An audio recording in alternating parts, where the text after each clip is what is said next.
नमस्कार।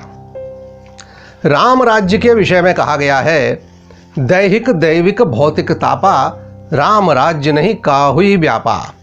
अर्थात राम राज्य में किसी को कोई कष्ट नहीं था। राम तो ईश्वरीय अंश थे, अतः कहा जा सकता है कि प्रकृति ने भी उनकी मदद की होगी और उनकी प्रेरणा से सब कुछ करवा दिया होगा। किंतु विक्रमादित्य ने अपनी कार्य पद्धति से, अपने समर्पण से प्रजा का दुख कैसे दूर किया, यह जानने योग्य है। एक प्रसंग देखिए। राजा दानवीर थे, जरूरतमंदों के लिए उनका खजाना सदा खुला रहता था, किंतु फिर भी उन्हें हैरत हुई कि राज्य में चोरियां होने लगी। चोर कोतवाल की गिरफ्त में ही नहीं आ रहे थे। अतः एक रात विक्रमादित्य स्वयं कंगाल वेश में निकले।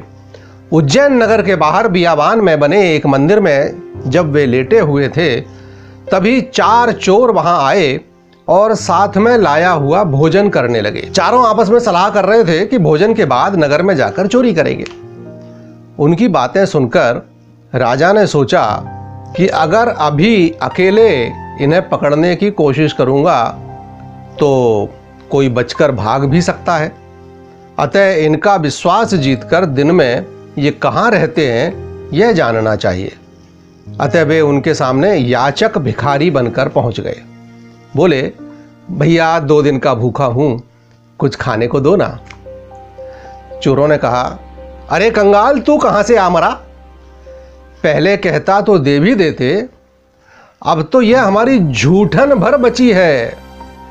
राजा ने कहा, भाई दे दो भाई, भूख के मारे जान निकली जा रही है। चोरों के सरदार ने कहा, हम दे तो देंगे, लेकिन बदले में तू हमारे क्या काम आएगा? मुफ्त में तो हम किसी को कुछ नहीं देते। राजा बोला, मैं आपका सामान ढोने को तैयार हूं। एक चोर ने कहा, अरे दे भी दो, हम वैसे ही इस जूठन को फेंकने वाले थे, इसे साथ रख लो, लूट का माल इस पर ही लाद देंगे। चोरों की जूठन अपने खप्पर में लेकर विक्रमादित्य ने उसे खाने का अभिनय किया और उसके बाद वे चोर जब चलने को उद्यत हुए, तब चोरों के सरदार सरीसृप नामक चोर ने सगुन विचार करते हुए दूर से बोलने वाले शियारों की ऊह ऊह की आवाज सुनी और हैरत से अपने दूसरे साथियों से बोला, अरे ये शियार बड़ी विचित्र बात कह रहे हैं। इनका कहना है कि यहां उपस्थित 5 लोगों में से 4 चोर और 1 राजा है। उसकी बात सुनकर शेष 3 चोर ठठाकर हंस पड़े और बोले, अब तुम रहने भी दो, अपनी पोंगा पंडिताई अपने पास रखो। अरे अपन चारों तो एक दूसरे को अच्छी तरह जानते हैं, हम में से तो कोई राजा है नहीं।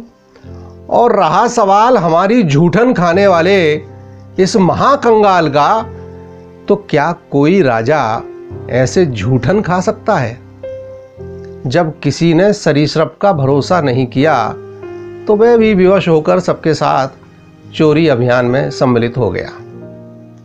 नगर की ओर बढ़े 4-5 लोग। नगर में उन्होंने नगर सेठ की हवेली पर धावा बोला और सेंध लगाकर खूब मालमत्ता चुराया।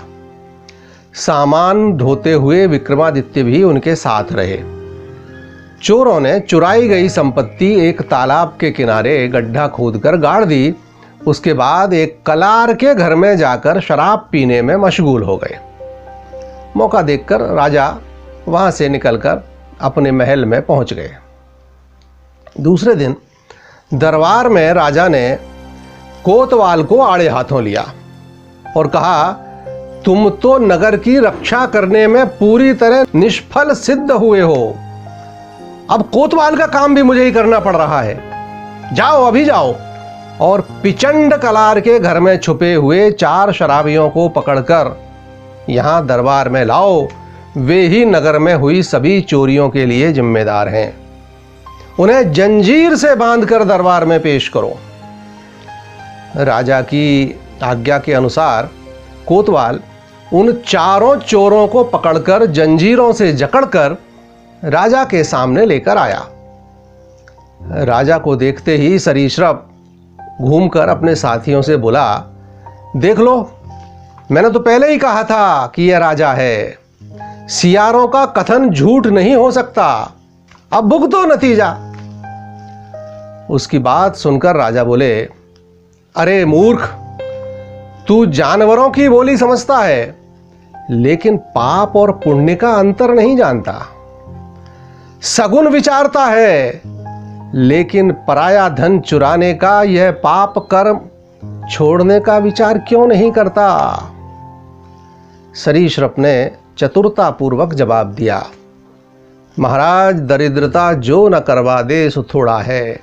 दरिद्रता ने ही हमें चोरी जैसा पाप करने को विवश किया है। अपराधी हम नहीं, हमारी दरिद्रता है।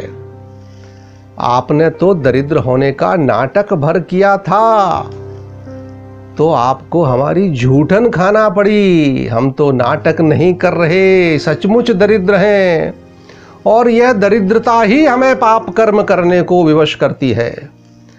निंद्यम नियोजयति भोजयति प्रदुष्टम पापांश भिक्षयति शिक्षयति छलादीन देहीति घोषयति पोषयति चौर्यम किम नो न कारयति दुर्विध भावदाय। उसकी बात सुनकर विक्रमादित्य ने उन चोरों की परीक्षा लेने का तय किया और चोरों द्वारा चुराया गया सब धन उन लोगों से वसूल कर उनके शिकार बने लोगों को वापस करवाने के बाद सरीसृप को शाल्मली नामक नगर का राजा बना दिया और शेष चोरों को भी भरपूर धन देकर वहां से विदा किया। लेकिन अपने गुप्तचरों को इन लोगों के पीछे भी लगा दिया। कुछ समय बाद ही गुप्तचरों ने जानकारी दी कि सरीसृप तो जनता को लूटने और सताने में ही रस ले रहा है।